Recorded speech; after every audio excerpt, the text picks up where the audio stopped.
I'm Corbett Wall with DV Auction, here with your feeder flash for Friday, July the 8th, brought to you in part by Noromycin by Norbrook. Noromycin 300 LA is your proven go-to antibiotic for seasonal diseases in cattle.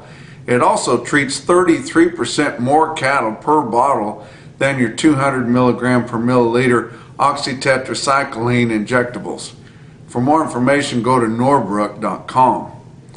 Weather market continues, and I'm talking about your grains and specifically your corn.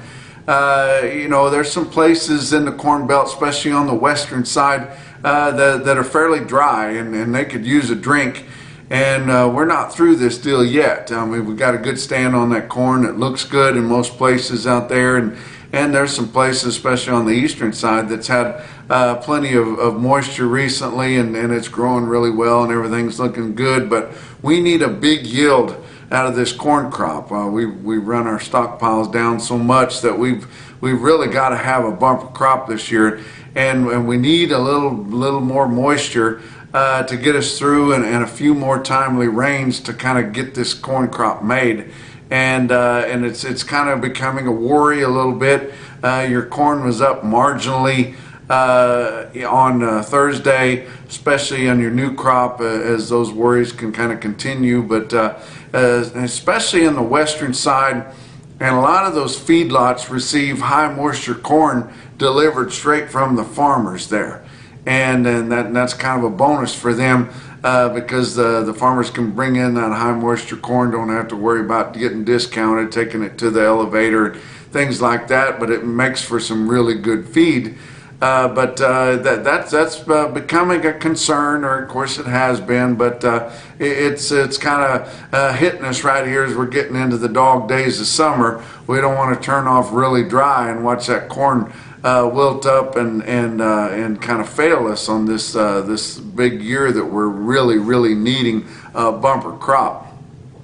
Still coming to you here from Downstream Casino in Quapaw, Oklahoma, where they had the big primetime livestock video Big Bang special on Thursday. Around 40,000 head of cattle offered there. All the big buyers were here. All of your big feeders, especially your family feeding operations, your independent feeders, and some corporate types there also getting cattle out of there that are wanting those cattle, those green grass yearling cattle coming out of the Osage and the Flint Hills. They had several cattle coming out of southwest Missouri and southern Missouri and places like that. Those cattle were not bringing what the cattle further west would bringing because they're mostly grazed on fescue and not as attractive to the buyers. But that was the main thing, was you saw the differences in prices. Is the cattle that were in the Flint Hills and the Osage region were bringing more money.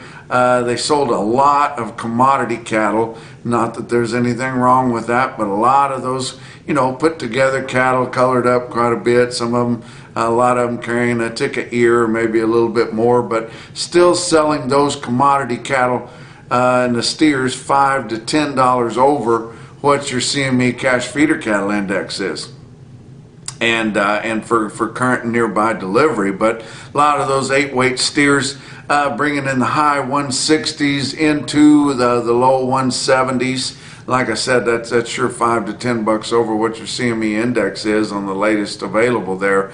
But I felt like in comparison, your heifer market was probably better than the steer market.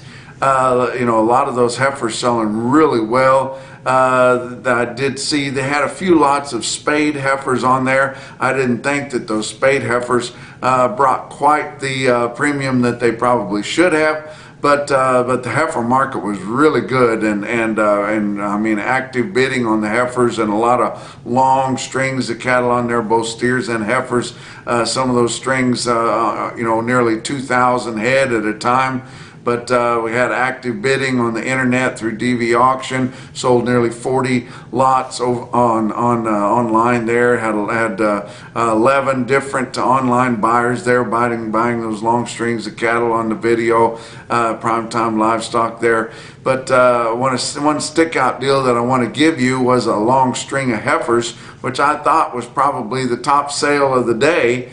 and it was the JRS Cattle Company's 900 head of 650 pound. They would be commodity heifers, but they were still 80% black, and they brought $180 with a 650 pound base weight on 900 head of them. They were for September delivery, come out of Nowata, Oklahoma, right in the heart of the Osage right there. But really good sale, big crowd on hand. Saw a lot of good friends and people that I hadn't seen for a while there in Quapaw, Oklahoma on Thursday.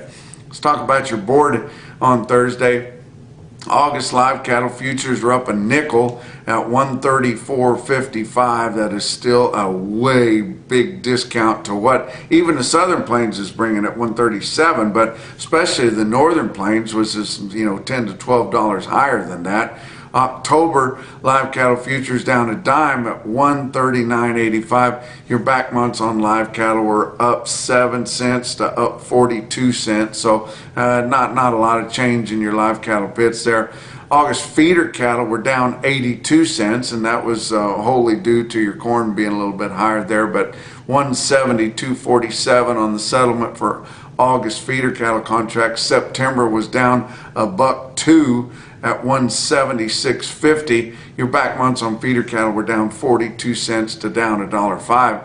And what I opened up with was your grains and corn. Chicago Board of Trade July contracts on corn were up 2 3/4 cents, settling at 7.47. Your December new crop, which everybody's talking about the new crop. They've pretty much got all the corn that they need, pretty much everybody that's feeding cattle in a commercial way to get them into the new crop. So everybody's looking at December new crop corn. It was up 11 1/4 cents, which is quite a bit when you're starting to figure cost of gains, guys, at 5.96 1/4. We felt a lot better when it was going down daily. But beans up 11 cents at 15.91 1/4 on the July contract. November new crop beans were up 42 3/4. So that tells you that people are worried about the weather on those beans. But November new crop beans settled at 13.65 1/2.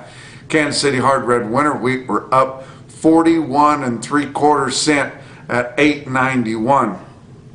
Fat cattle trade finally took a hold on Thursday, and they're going to need a sizable trade on Friday to kind of get their needs filled. But it's a pinch lower, maybe a buck lower.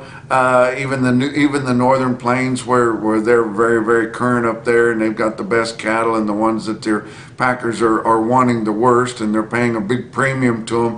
But probably a buck lower in the Northern Plains live basis, and Southern Plains also. But Colorado was confidential, of course, as they've only got 1 or 2 packers in there, and they need 3 to make that become printable or published. Iowa, 2,300 head, only 10,000 head for the week so far in Iowa. So they've got more business to do here on Friday, and we'll see how that works. But sales on Thursday confirmed live from 145 to 150. Dress sales from 230 to 232, and then they're quite a bit more lower than the live sales. Nebraska, 14,400 head confirmed through the early part of the day on Thursday. Likely some more sales after the deadline to turn that information in at 2 o'clock in the afternoon, but they had only sold 100 head more than that so far. So less than 15,000 for the week so far in Nebraska. They've got a lot of work to do of getting a typical type sale week in Nebraska. So we'll see how that pans out on Friday. But live sales confirmed on Thursday from 144 to 149. Like I said, that's a buck lower. Dress sales from 230 to 232 also. Kansas, 7,800 head on Thursday, and that's all they've sold this week. Of course, we got a late start due to 4th of July, but largely 137 with a few up to 140, but your market is 137 in the Southern Plains, and like I said, sure, a $10 to $12 discount to what the Northern Plains. They don't have enough leverage down there. They've got heavier show lists in the Southern Plains, more cattle to peddle, and they just don't have the foothold that the Northern Plains has. Few dress sales in Kansas at 231. Texas, 7,300 on Thursday, and that's all they've sold this week. So they've got a lot of work to do on Friday, and I still think if the guys would dig in, they could get more and get back to fully steady or even gain a buck on some of those sales, which is what a lot of them are trying to do. The reason that they haven't sold any more than that, but all of Texas's sales at 137. Box beef cutout values were basically steady after gaining a bunch of ground on Wednesday, but choice cuts 268.07, selects 242.58. Your slaughter running at a good clip on this holiday week, 380,000 up through Thursday, just 3 days this week because of Monday being shut down. But compare that to a year ago, same holiday week, it's 7,000 more. So pretty good clip there. Your actual slaughter information come in, and evidently we've gotten kind of back up to where we've got enough cattle to sell, because the weights have started to increase again. So we're not running, we're into the calves, but we're not quite as green as what we thought we were. And this information's 2 weeks behind, but we've had a holiday week here. But average dressed steer carcass weight was up 4 pounds at 883 pounds per carcass on steers. Talk about what else is going on. Get ready for Western Video Market's biggest sale of the year in Reno, Nevada, coming to you here early next week, Monday, Tuesday, and Wednesday, July 11th through the 13th. But Silver Legacy Casino back at the home base there, but they've got 140,000 head of mostly all cattle and a few sheep lots on there. But there will be some of the best cattle in the world there. A lot of the western Nebraska cattle that sell every summer on that big Western Video summer special will be offered on that sale. Be mostly all black there. Be a lot of those really good western cattle. They'll have Colorado cattle on there, Idaho and Nevada cattle on there also, and a lot of California cattle, of course. But don't miss that sale. They are going to feature the sheep lots that they have will be Tuesday afternoon late, and your breeding stock will be offered Wednesday afternoon late after they're done with all the feeders. But if you want to go on there and look at the catalog for that big sale that starts early next week, and they'll be starting early, guys, because they're on Western time. But WVMcattle.com is where you go to look, and you can print off that catalog there. You can go to that console to view and bid that sale on WVMcattle.com and also DVauction.com, of course. Talk about your feeder cattle market, your real-time index on DV Auction late in the day on Thursday, sitting at 166.68. Based on an 800-pound steer, cash prices up through the middle 12 states, and of course our sales are still running light because we're in a holiday week, but we are getting back to having regular sales again. But that 166.68 was up 76 cents and way past what your latest CME cash feeder cattle index level is sitting at, below 163. Look at some of your sales on Thursday. Winter Livestock in Pratt, Kansas had kind of a short holiday run there. Mostly what they had was loads of yearling steers. They had several of those, and that's pretty much all they had. But featured in there included was 61 head of 833-pound yearling feeder steers at 178.50 through the ring there in Pratt, Kansas. Mitchell Livestock Auction, Mitchell, South Dakota, had 3,000 head there. Also a light run for them, and it was again mostly yearling feeders there, and including 53 head 937-pound steers in Mitchell, South Dakota at 166.25. Give you some individual quotes around the circuit. How about Mocan Livestock Market in Butler, Missouri? That's extreme west central Missouri there. They had a really snappy sale there. Didn't have a lot of large packages. That they did have this one big package of 70 steers, weighed 629 at 198.75. Some other individual quotes. Bluegrass Stockyard South in Stanford, Kentucky, sold 59 head of steers, weighed 898, or the same as 900 pounds, at 168 through the ring there in Stanford, Kentucky. Put wheels under those guys. Big time quote out of 3 state stockyards. Falls City, Nebraska. One of my best buddies there, Barry Bowes, longtime commission man at St. Joe Stockyards. He's now commissioning cattle into 3 state stockyards there in Falls City, which is near his home in Hiawatha, Kansas. But they sold to the David Ruoff's cattle. He actually had the last load sold at St. Joe Stockyards. Really good guy there. Backgrounds a lot of cattle and knows how to do it, but they are backgrounded in a lot. But 54 head, 961 pound steers at $170, Falls City, Nebraska. But your Zoetta stick out sale of the day was Valentine Livestock, Valentine, Nebraska, way up there in northwestern corner Nebraska. They had, I mean, unbelievable quotes like you get out of that Sand Hill region, but I'll give you several of them. Powder horn steers, 924 pounds, bring 189 and a quarter.